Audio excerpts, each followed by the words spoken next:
Para seguir hablando sobre esta situación que se está viviendo en nuestro país, ya estamos en comunicación con Luciana Petrone, que es analista del programa de protección social de CIPEC, que justamente dieron a conocer este informe y estos números que estamos analizando. Luciana, buenas tardes. Belén Martínez junto a Pablo Vicente te saludamos. Gracias por estar con nosotros. Hola Pablo y Belén, muchas gracias por la invitación a CIPEC a participar de esta conversación. Estábamos recién analizando los números y cómo afectó el desempleo en los jóvenes de hasta 29 años. Y en el informe de CIPEC decía que la Argentina tiene un problema estructural, de base, de hace muchos años. Contanos un poco más de qué se trata ese gran problema estructural, porque más allá de la situación de pandemia que se vivió el año pasado, seguramente estos números tienen incidencia en muchísimos años anteriores en cuanto al desempleo y la poca formación académica. Sí, bueno, es un poco así como vos comentás. El objetivo del documento de CIPEC era analizar el impacto de la pandemia en el mercado laboral. Pero el mercado laboral argentino es muy heterogéneo y, por ejemplo, no es lo mismo el impacto según rangos etarios, según zona geográfica o según categoría ocupacional, ni tampoco según género. Entonces, como vos mencionás, estructuralmente los jóvenes y las mujeres son dos poblaciones que suelen enfrentar mayores barreras para acceder al mercado de trabajo. En particular, al mercado de trabajo formal, que primero les ofrece una mayor protección social y aparte es importante en el inicio de la entrada al mercado laboral para los jóvenes para toda su trayectoria de vida. Existen diferentes razones que están detrás de esto.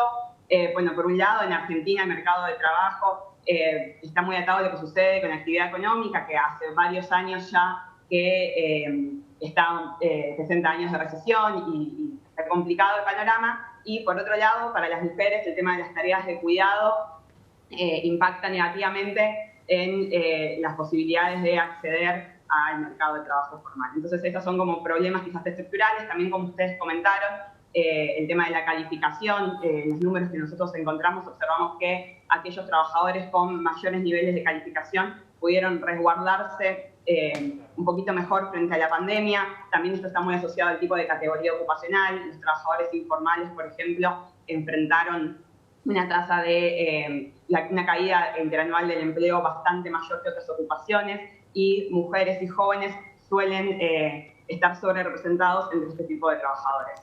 Luciana, lamentablemente con todo lo que nos estás diciendo, también tenemos que pensar que en un futuro vamos a tener un escenario un poco más crudo, porque los números son reales, son fríos, todo esto lo estamos diciendo con porcentajes, pero después detrás hay una historia, hay un montón de jóvenes que, por lo que nos pasó en la pandemia, dejan el estudio. Y estamos hablando de jóvenes casi adultos ya de 29 años, que de acá en adelante, imaginamos de 5 o 10 años, va a pasar lo mismo con todos los que son adolescentes, que están empezando a dejar ahora y que no pudieron continuar por conectividad, por problemas económicos, simplemente por tener que salir a trabajar, a buscar el mango el día a día. Y todo eso empieza a perderse. De cara al futuro, un escenario complicado lo vemos entonces.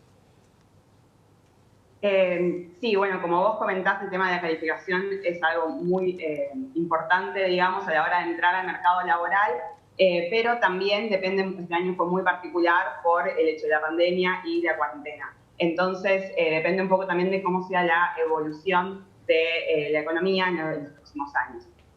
Pero sí, lo que nosotros encontramos es que, bueno, como comenté previamente, aquellas personas que tenían menores niveles de calificación, quizás enfrentaron mayores problemas el año pasado frente a las restricciones de movilidad. ¿Cómo crees que viene este año en cuanto al empleo y a los jóvenes de hasta 29 años que fueron los más afectados el año pasado?